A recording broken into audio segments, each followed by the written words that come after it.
When asked whether or not I paint the backside of objects that typically will be seen or they're hidden from field of view, uh, I do. I paint the backside of things so that if ever I were to use it in a different way than intended, it's covered. So obviously the backside of this shield is not as ornate as the front, so we can use a bigger bristle brush.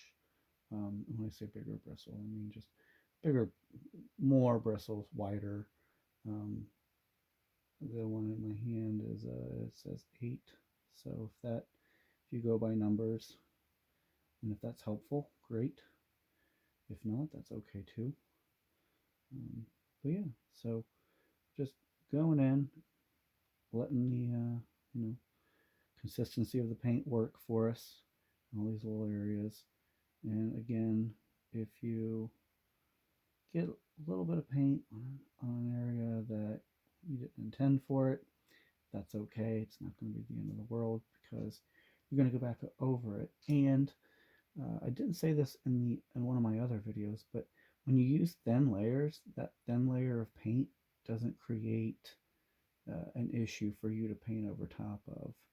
It actually, I'm going to have to turn this slightly away from you guys so I can let the brush do what I need it to do. But when you paint in thin layers, the way that the paint dries, it's not going to be three-dimensional as though if it was a thick layer and now you've got to go over top of it and you can see that line or that brush stroke that you didn't mean to be there.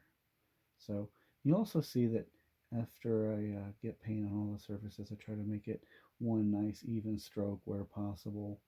Um, Not absolutely required, but it's something I do. I think maybe it's a carryover from painting and other things.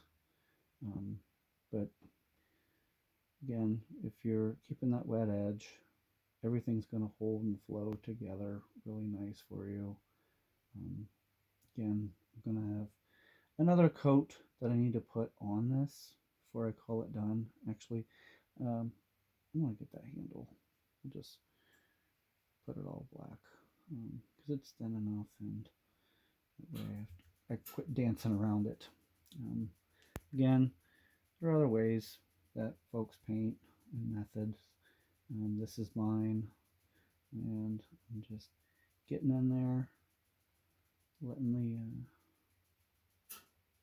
paint do the work. The brush just kind of guides it where it needs to go, and give it a couple light strokes. Nothing crazy. There we go.